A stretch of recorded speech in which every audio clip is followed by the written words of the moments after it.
For more on this, let's speak to Sami Al-Arian, the director of the Center for Islam and Global Affairs at Zaim University in Istanbul. Thank you for joining us today, Professor.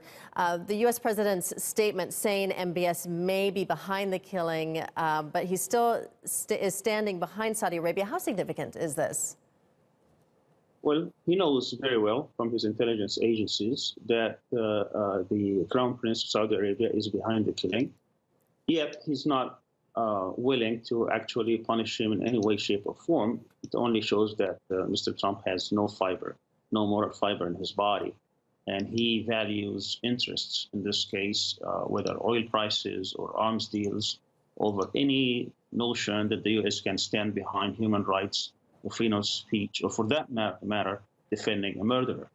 So how significant it is? It's very significant, because had Mr. Trump stood up to the murderer of Mr. Khashoggi, I think there would have been a different line of succession in Saudi Arabia. All the excuses he's been using in order to justify his action are easily refuted, and actually his own Congress, the Senate and the House, the leaders of both institutions have been saying that the relationship between America and Saudi Arabia is not being jeopardized. Saudi Arabia has no other recourse but to seek American protection, American arms, American technology, and everything in between.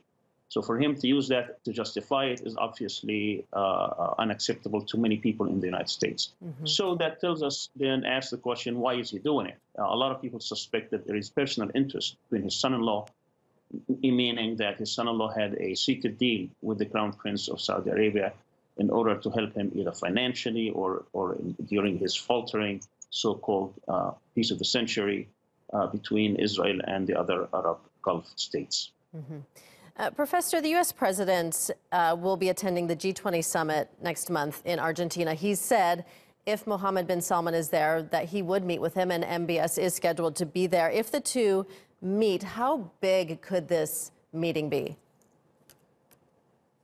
I mean, it depends from what perspective we're talking about. I think a lot of people will be outraged, especially those who value human rights and value freedom of expression and value the sense of justice that it's supposed to be ingrained with every human being. I doubt very much that he would appear, because he would be shunned by all other leaders. So I'd be very, very surprised if he actually attends. All right, Dr. Sami Al-Arian, thank you for joining us today.